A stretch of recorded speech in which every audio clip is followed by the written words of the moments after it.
I film all my reviews by myself, which can be quite difficult when I want to show myself carrying a backpack. But with this camera I can achieve shots that would only have been possible with a second shooter.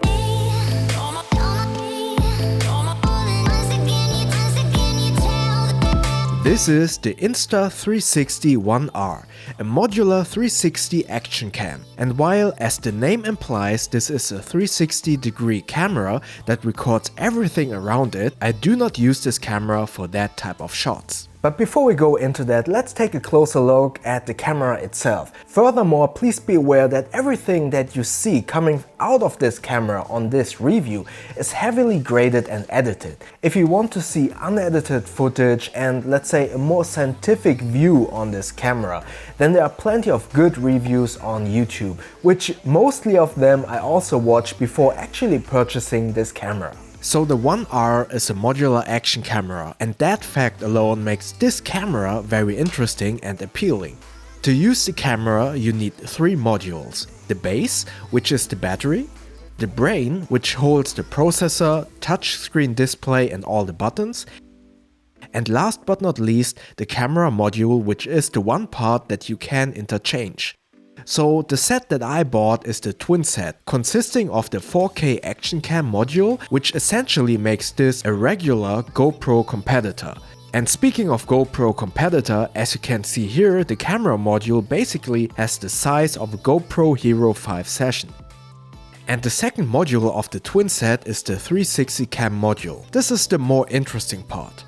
In the beginning of this video I explained that this is a camera with a 360-degree field of view, so it basically records everything. However, I only use a single or a small part of this field of view and basically treat this as a single lens on a selfie stick.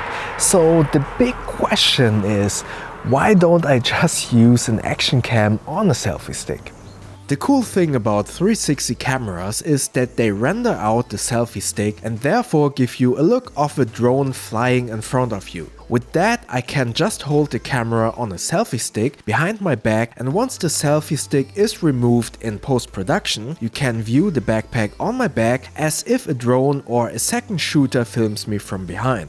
Furthermore, due to the fact that the camera records 360-degree field of view, I can frame the picture after the fact in post-production, so I don't need to take care of how I hold the stick behind my back. So I basically just extend the selfie stick to the longest setting, hold it in front or behind me and start recording. And inside the Insta360 software, I then can frame the shot as needed and export the file for use inside my editing software. Speaking of software, once I recorded and copied my clip to the computer, I import it into the Insta360 software. First you see the flat view, which is a representation of the whole 360 view. But as you can see, this viewpoint is not very practical for us viewing it on a two-dimensional screen. So we are going into the free capture mode, in which we can change the view with the mouse. I can then use keyframes to either program a camera movement or just set one perspective. To explain it very briefly, I create a keyframe and set the starting viewpoint of this keyframe. Maybe this could be a wide shot of a person walking. Then I move inside my timeline to a different point in time, create another keyframe with a different point of view, and this could be a closer view of this person walking. Now you basically told a cameraman, i.e. the software, to move the camera from point A to point B in that given time frame. This movement can look a little bit mechanic or artificial if not done correctly. So a different method I like to do is to take advantage of the multiple viewpoints this camera creates. For instance, on my motorcycle I essentially record multiple viewpoints with just one clip. I can show myself, the road ahead, and maybe a close-up of my hands when I'm shifting. So inside the Insta360 software I can frame to myself and export this clip. Then I frame to the road and export that clip as well as a separate clip. Now inside my editing software I can just cut in between those two different viewpoints. As you can see, this camera gives me a lot of flexibility and adds a bunch of new shots to my videos. But this is still a very small action camera. This means the sensor is small and therefore the image quality is obviously not at all comparable to a regular camera. Especially in dark environments, the image quality degrades really fast.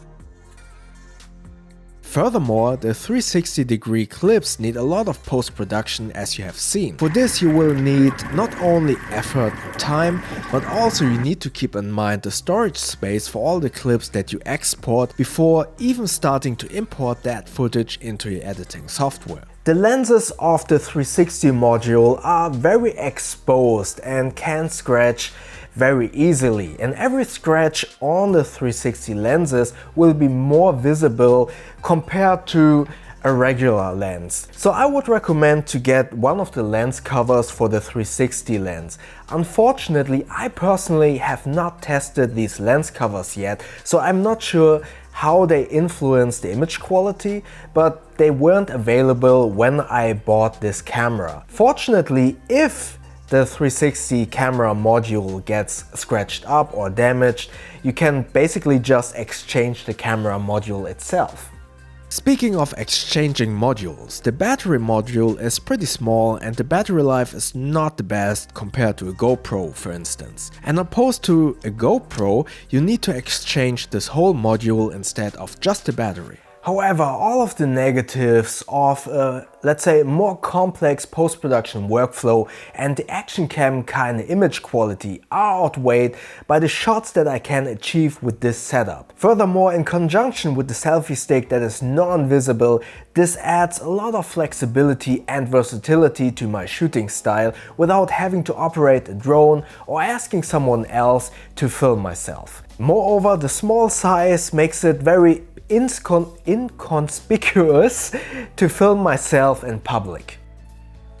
The modularity of this camera also makes me believe that this is a good investment. So if there is an upgrade or a single module breaks, I can just exchange that module instead of buying a completely new camera. Moreover, with the GoPro, I always had the feeling that I only use this for action cam kind of shots, but with the modularity of the Insta360 One R, I feel like I can get more mileage out of this. In addition to the 4K action cam module and the 360 module, there's also the 1-inch sensor module, which in theory should yield better image quality compared to the action cam modules.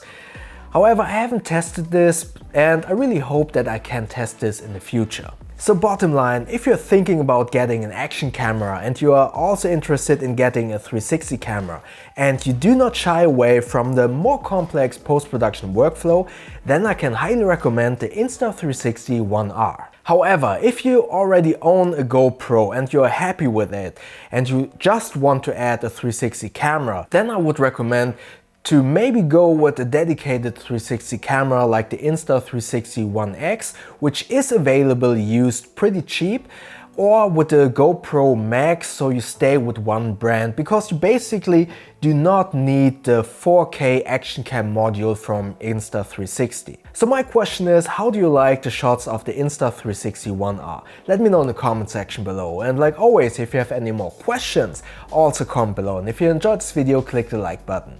And please feel free to subscribe to my channel and click that little bell icon so you won't miss the next videos. Thank you very much.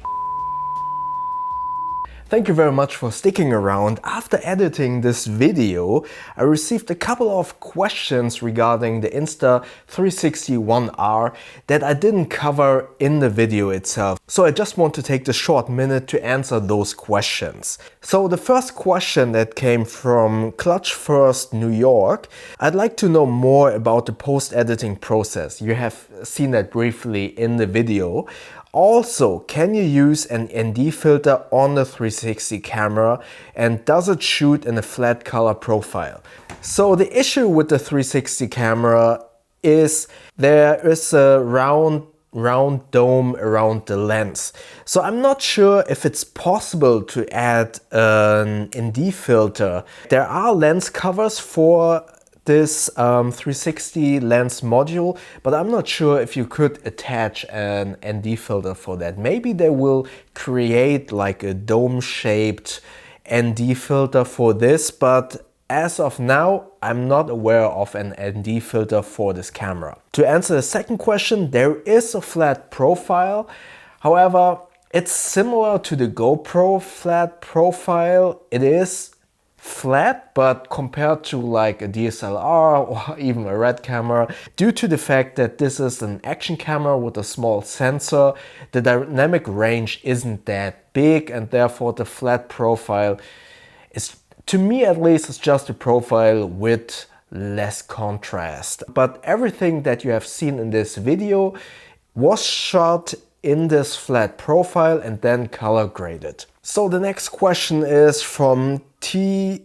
Schurfmann. Sorry if I butcher your name. He asked, what's the battery life? The battery life, as I mentioned also in the review, is not that great. It's okay, but compared to a GoPro, it's just not that long. I would say maybe an hour of shooting. Krille Insta asked, are you editing this in Premiere with the GoPro plugin? Since last week, Insta360 has released an Insta360 plugin for Premiere Pro, but I haven't tested this yet. I stick to the Insta360 app, export from there, and then add those clips into Adobe Premiere. From Join Mark, how easy is it to use the software, and how fast and uncomplicated can you mount and demount the camera? So the first question, yeah, the app is a little bit fiddly, but it is still okay, as you have seen in the video.